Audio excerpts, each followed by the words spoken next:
दोस्तों, अगर आप भी इंडिया के बाहर कुछ एक्सपोर्ट करना चाहते हैं और आप बड़ा मार्जिन का गेम एक खेलना चाहते हैं तो ये वीडियो आपके लिए है। आज हम इस वीडियो में बात करेंगे इंडिया का कालीन का कितना बड़ा मार्केट है और इसके साथ ही साथ हम बात करेंगे जयपुर रग्स के बारे में, जिन्होंने कालीन के बिजनेस में बहुत बड़ा अपना एक नाम हासिल किया और वो इंडिया से बाहर बहुत बड़े क्वांटिटी में एक्सपोर्ट किया करते हैं। तो इस वीडियो के अंत तक आपको यह समझ में आएगा कि इंडिया में क्या अपॉर्चुनिटीज हैं कालीन के मार्केट में, जिसे हम कारपेट्स इंग्लिश में बोलते हैं, और किस तरह हम इंडिया के बाहर एक्सपोर्ट कर सकते हैं और फ्यूचर क्या है इसमें। तो आइए इसको शुरू से समझने की कोशिश करते हैं। हेलो दोस्तों, मेरा नाम है दीपक, आप देख रहे हैं डिजिटल ऑर्ट। तो आज हम बात करेंगे इंडिया के कालीन के मार्केट के बारे में। तो इसको हम शुरुआत करते हैं। जयपुर रग्स एक कंपनी है जो कालीन के बिजनेस में बहुत बड़ा इंपोर्ट एक्सपोर्ट का काम किया करती है। तो इनके बिजनेस को आज हम समझने की कोशिश करेंगे और साथ ही हम बीच बीच में ये भी समझेंगे कि कितना बड़ा ये फ्यूचर में इंडिया में मार्केट है और हम इसको कैसे कर सकते हैं। तो आइए इसको शुरू से समझने की कोशिश करते हैं। तो ये शुरू होता है 1970 से, जब नंद किशोर के फादर की जूतों की दुकान थी और वो जूतों का राजस्थान के एक चुरू नाम का एक जिला है, वहां पे ये जूतों का कारोबार किया करते थे। तो नंद किशोर ने भी अपनी पढ़ाई पूरी की और उन्होंने भी वो जूते का बिजनेस ज्वाइन कर लिया अपने फादर का। लेकिन कुछ टाइम में उसमें काफी लॉसेज होने लगे तो नंद किशोर ने वो बिजनेस बंद कर दिया और वो बैंक में एज ए कैशियर वो वर्क करने लगे। लेकिन उसके साथ ही वो अलग अलग टाइप का वो बिजनेस खोजने लगे कि किसमें हम मतलब बिजनेस की अपॉर्चुनिटीज है और आगे हम क्या कर सकते हैं। तो उसी टाइम नंद किशोर के एक दोस्त ने उन्हें सजेशन दिया कि तुम कारपेट के बिजनेस में क्यों नहीं ट्राई करते हो। तो नंद किशोर को ये आइडिया बहुत पसंद आया। नंद किशोर ने अपने फादर से तुरंत 5,000 रुपए उधार लिए और उन्होंने ये देखा कि कालीन का मार्केट इंडिया में अब बढ़ना चालू हो चुका है। तो उन्होंने अपना एक नया ब्रांड लॉन्च किया, जयपुर रग्स नाम का, 1978 में। तो मैं यहाँ पे आपको एक चीज बता दूं कि इंडिया का जो कालीन का मार्केट है वो इतना बड़ा इसलिए है और दुनिया में इसलिए एक्सपोर्ट ये किया जाता है। 70 से ज्यादा देशों में भारत की कालीन एक्सपोर्ट की जाती है। उसके पीछे रीजन है कि जो हाथ से जो कालीन की जो बुनाई की जाती है भारत में, तो वो क्वालिटी कहीं और नहीं हो पाती है। वो इंडिया में ही, इंडिया के जो कारीगर हैं वो उनके अंदर ही वो अच्छी क्वालिटी है। इसलिए पूरे दुनिया के अलग अलग देशों में ये कलाकारी भेजी जाती है और काफी बड़ा ये मार्केट है। इसको अभी हम वीडियो में आगे समझने की कोशिश करेंगे कितना बड़ा मार्केट है ये। तो नंद किशोर ने अपना बिजनेस शुरू कर दिया था और 1978 से अपना जयपुर रग्स के बिजनेस शुरू करने के बाद उन्हें सबसे पहली प्रॉब्लम फेस की कि उनके साथ जो बुनकर वगैरह हुआ करते थे, जो आर्टिशंस वगैरह होते थे, जो काम करते थे, तो वो छोटी जाति से आते थे, जैसे लोग पहले कहा करते थे, और ये मारवाड़ी फैमिली से थे। तो इनके जो रिलेटिव्स थे, फ्रेंड्स थे, वो इनसे दूरियां बनाने लगे कि ये छोटे लोगों के साथ काम करता है, छोटे कास्ट के साथ काम करता है।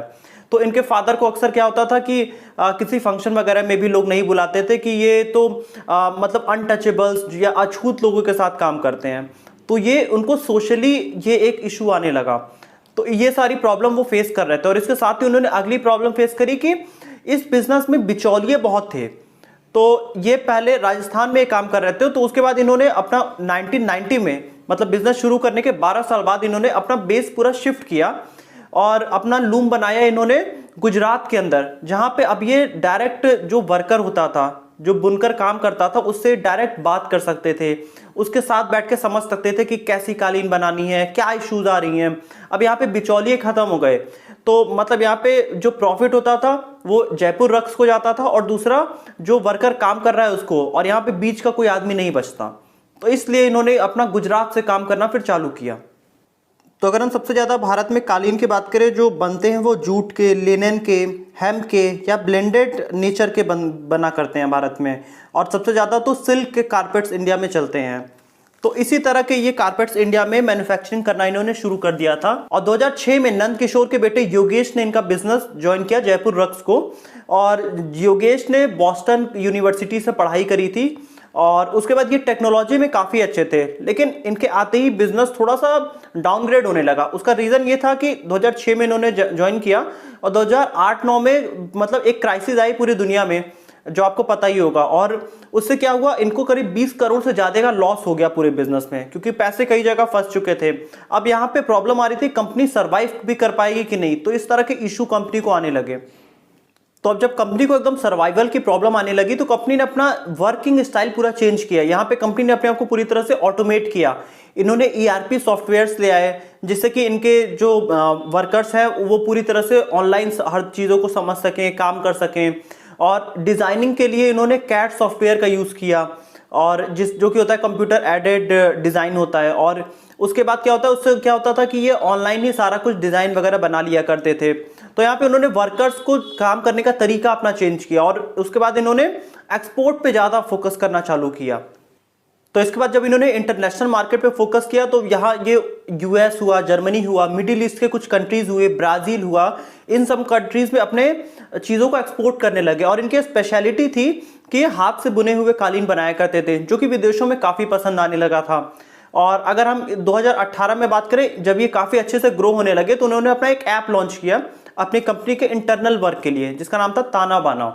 और उसमें क्या करते थे, जो इनके वर्कर हुआ करते थे वो डायरेक्टली अपने मतलब कितना काम हुआ ये वहाँ पे ही फीड कर देते थे, और क्या इशू आ रहा है कंपनी में। मतलब कंपनी का जो एक नॉर्मल प्राइमरी लेवल का जो एम्प्लॉई है वो डायरेक्ट कंपनी के हेड से एकदम कांटेक्ट कर सकता है और अपने इशू को शेयर कर सकता है। तो यहाँ पे कंपनी का पूरा सारा कुछ इन्होंने ऑटोमेट करने की कोशिश करी, आप इसके थ्रू देख सकते हैं। तो इनका पूरा बिजनेस का स्टाइल है, ये B2B मार्केट में डील करते हैं, मतलब ये डायरेक्ट किसी बिजनेस को ही ये चीज़ें सेल करते हैं। और इनके जो पूरी प्राइसेस है वो 5,000 से लेके 5 लाख के बीच में इनकी कालीन की जो एक कीमत होती है वो हुआ करती है। तो अभी यहाँ पे सबसे बड़ी चीज़ है कि एक मैं आपको डेटा बता दूं कि इंडिया के 90% से ज़्यादा कालीन इंडिया के बाहर एक्सपोर्ट होते हैं। तो अगर इंडिया में मैं आपको एक प्रॉपर जगह बताऊं, वाराणसी के पास एक जगह है भदोही, जहां से कालीन बहुत बड़े क्वांटिटी में एक्सपोर्ट हुआ करता है। ये वाराणसी यूपी में पड़ता है। आप एग्जैक्टली इसको आप नेट पे भी सर्च करके देख सकते हैं। तो अगर हम इंडिया का एक्सपोर्ट मार्केट समझें कि कितना बड़ा इंडिया का एक्सपोर्ट मार्केट है, तो आइए इसको समझने की कोशिश करते हैं। भारत से करीब 70 देशों में एक्सपोर्ट किया जाता है, और अगर हम 2015-16 की बात करें तो इंडिया ने $1.59 बिलियन का एक्सपोर्ट किया था। वहीं 2016-17 में $1.67 बिलियन का एक्सपोर्ट था, 2017-18 में $1.55 बिलियन का एक्सपोर्ट था, और 2018-19 में ये डेटा बढ़ के $1.74 बिलियन का एक्सपोर्ट इंडिया से हो गया। मैं अगर एक और छोटा सा डेटा आपको शेयर करूं कि 2019 में अप्रैल से लेकर नवंबर के बीच में इंडिया ने करीब 64,000 करोड़ का एक्सपोर्ट किया, और 2020 का डेटा यहाँ पे अवेलेबल नहीं है क्योंकि उस समय कोविड क्राइसिस आ गया था। तो आप यहाँ पे देख सकते हैं कितना बड़ा मार्केट है और यहाँ पे एक्सपोर्ट की कितने बड़े चांसेस हैं। और अगर हम जयपुर रक्स की भी बात करें तो इनका भी कहना है कि ये अपना 85% चीज़ें एक्सपोर्ट कर दिया करते हैं। तो बाहर इंडिया के बाहर थोड़ी ज़्यादा डिमांड है, और वहाँ पे प्राइस भी काफ़ी अच्छे मिला करते हैं।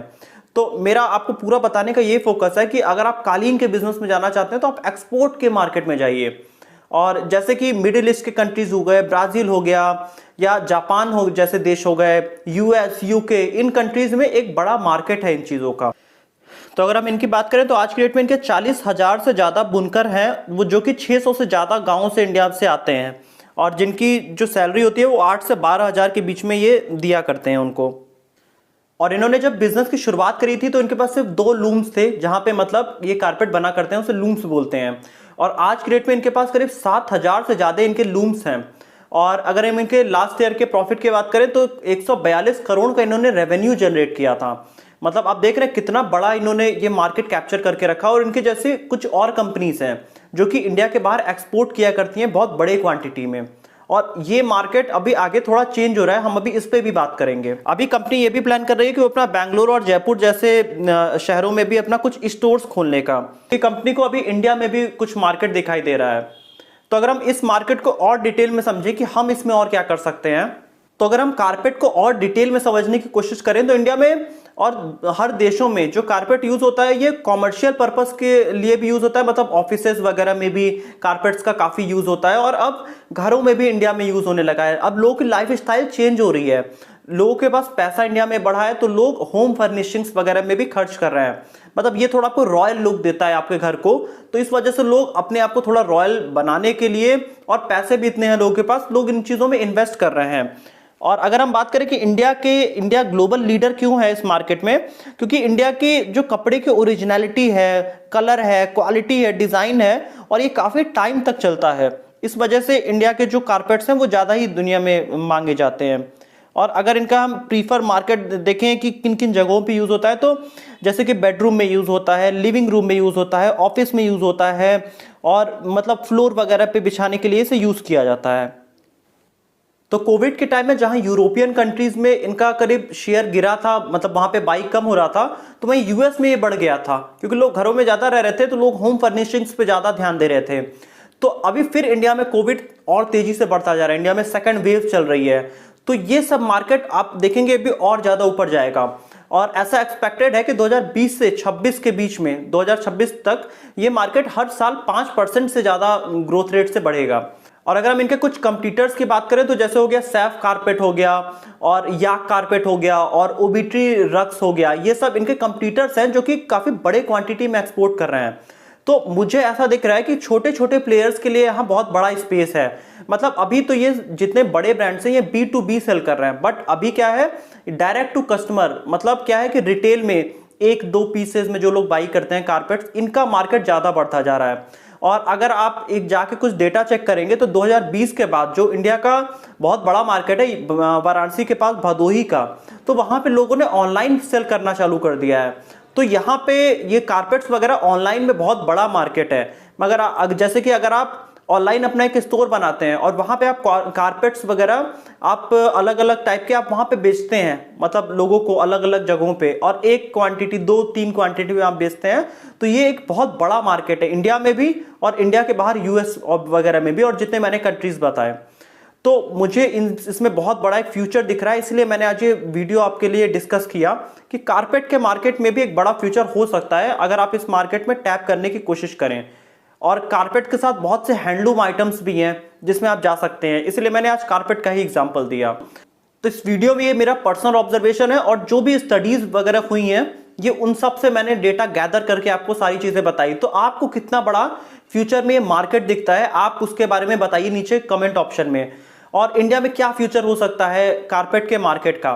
तो मुझे ऐसा लगता है कि इन फ्यूचर लोग और ज्यादा अपने आप को बेहतर बनाएंगे। तो ये सब चीजें होम फर्निशिंग की हो गई, डेकोरेशंस की हो गई, इनका बड़ा एक मार्केट इंडिया में तैयार हो रहा है। तो अगर आपको वीडियो अच्छी लगी है तो आप वीडियो को लाइक करिएगा और चैनल को सब्सक्राइब करिएगा, और साथ ही अगर आपको वीडियो के रेगुलर नोटिफिकेशन चाहिए तो आप बेल आइकन भी प्रेस कर सकते हैं।